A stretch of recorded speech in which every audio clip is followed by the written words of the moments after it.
Percy and Arthur were good friends. They enjoy shunting cars and pull freight. Percy enjoys taking the mail train. And Arthur enjoys working at the fishing village. One day, Sir Topham Hatt spoke to Percy and Arthur. "Percy and Arthur, I want you two to work at the shunting yard today," said Sir Topham Hatt. "Edward is coming to collect a very important goods train this afternoon, so I want you to shunt the correct freight cars into place." "Yes, sir," said the engines. "We will, sir." Later that day, Thomas was taking the mail train. Percy and Arthur were very surprised when Thomas stopped by. "Hello, Thomas," said Percy. "You look very exhausted today." "I am, Percy," said Thomas. "Sir Topham Hatt has asked me to take the mail train while you shunt with Arthur to fetch some freight cars for Edward." "Thomas, when is Edward coming?" asked Arthur. "He'll be here as soon as you finish shunting freight cars into place," said Thomas. "I can't stop to talk right now. I have parcels to deliver."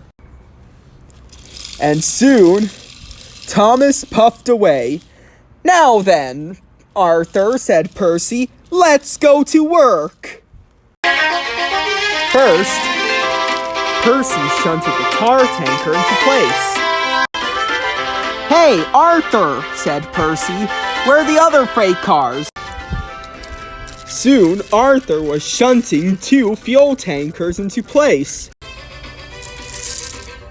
"Hi, Percy," said Arthur as he stopped. "Well, Arthur," said Percy, "our work here is done."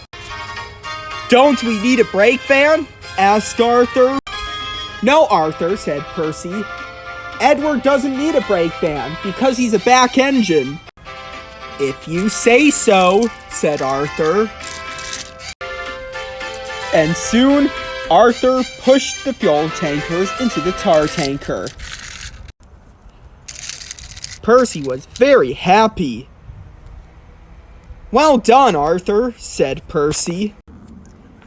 "Edward will be here in a few minutes," said Arthur. And soon Edward arrived to collect his goods train. "Hello, Percy. Hello, Arthur," whistled Edward. "Sir Topham Hatt sent for me to take these tankers." "Well, Edward," said Percy. "You're free to go," declared Arthur. "Thank you, Arthur," said Edward. "I can go now."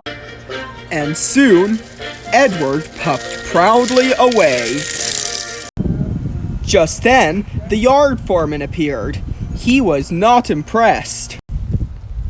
"Edward needed his brake van," said the foreman, "and now he forgot it. Arthur, I want you to fetch the brake van right now." Both of the engines were shocked.